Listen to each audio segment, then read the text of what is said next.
Hello everybody and welcome to another video, and we're going to be doing this DIY Suncatcher kit that I got from Amazon. As you can see, I'm just opening it up and taking out the materials that we've get and checking them over. I'm a bit nonplussed, I have to say, by these pliers. They're not particularly springy, but I can make them work. And we've got some packaging, just going to make sure there's actually nothing in that. Yep, just packaging, great. And then we have all of the gemstones and elements to actually make the sun catchers. Got some really gorgeous bits and pieces in here. So while I'm getting these out and taking a look at them, I just wanted to talk a little bit about how I'm going to be recording videos like this from now on in the future. As you can see, slight change from my videos recently. Apart from the fact that I've actually finally figured out how to make the aspect ratio correct. I've removed the leftover bits from Twitch, and now these are purely focused on videos.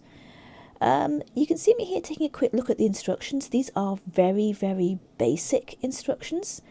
And I'm about to do something here that I will regret in the future, which is... yeah.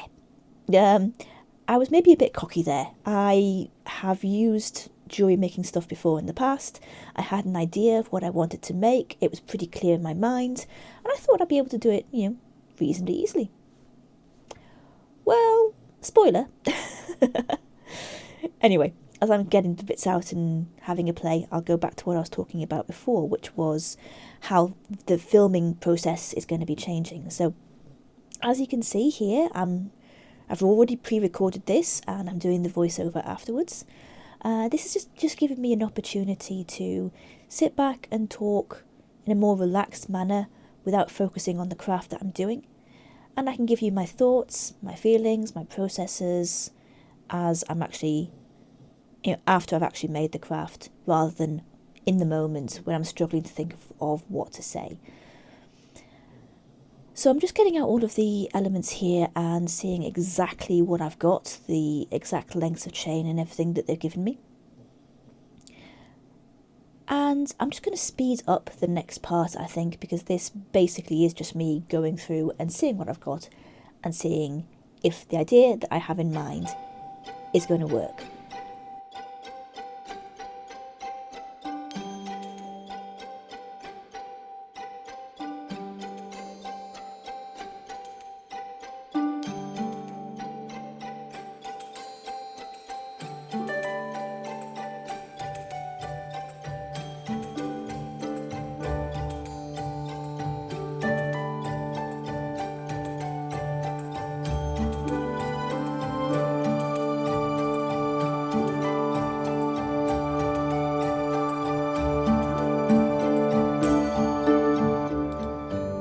Okay, so at this point here, I'm just attaching the longest chain to the hook so I can actually hang it up.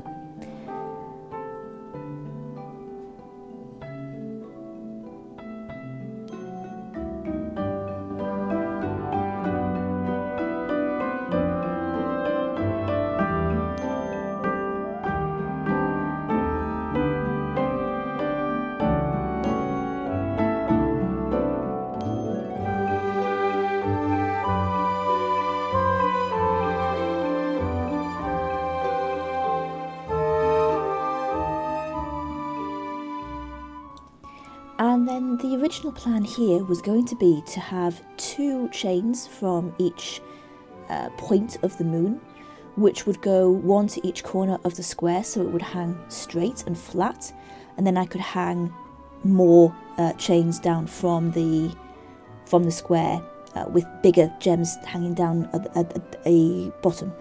Unfortunately, I didn't really plan for the fact that none of the lengths were exactly the same length. And so when I did try to hang it straight, which you'll see in a moment, it didn't really work as well as I'd hoped.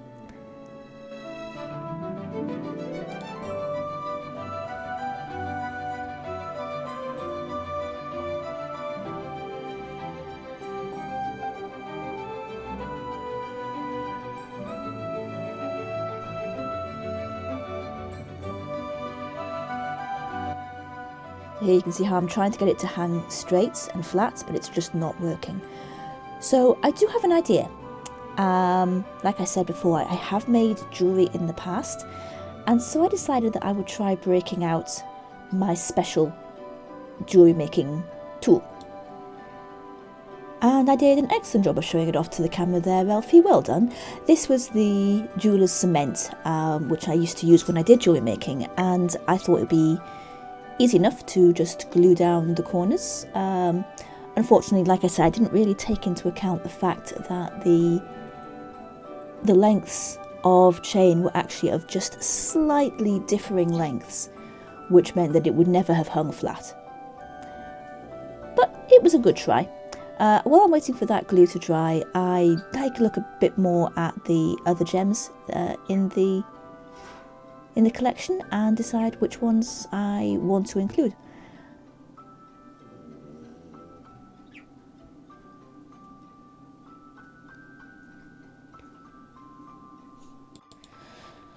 So whilst I was waiting for the glue to dry, I had done that central piece, and after realising after the glue was dry that it just wasn't going to work, I decided to just play around with the different pieces and create a different pattern, a different design. So here I am just playing around with the different gemstones, thinking up different ways I could do it, and eventually I end up with a design that I think I like. While I'm playing around with that, I just wanted to talk a little bit about how the editing process is going to be working from now on. I do find it difficult to decide what clips to include in an edit, or whether to have it all just sped up like this. I want to try different styles of editing. I am very much enjoying just talking over the top of pre-recorded for footage that's sped up. I think depending on the craft, I might change how I record and edit the clips together.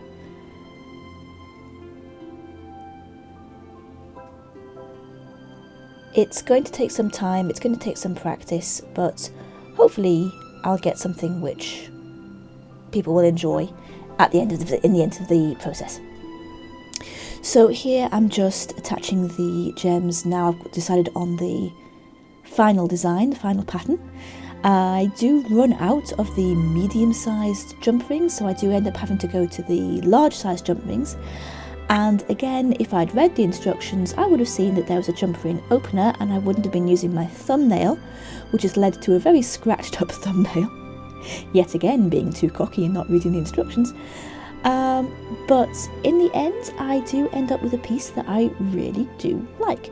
Now, unfortunately, by the time I'd finished, it was about 9 o'clock at night, so I wasn't able to show it to you properly. However, I'll insert a photo at the end with daylight behind it so you can see how it looks. And there it is. Thank you all so much for watching, everybody. I hope you enjoyed that. I certainly enjoyed making it. I shall see you all in the next video. Please don't forget to like, subscribe, and leave a comment. Leave any feedback in the comments below. I do read every single one of them. I shall see you all in the next one. Take care. Bye for now.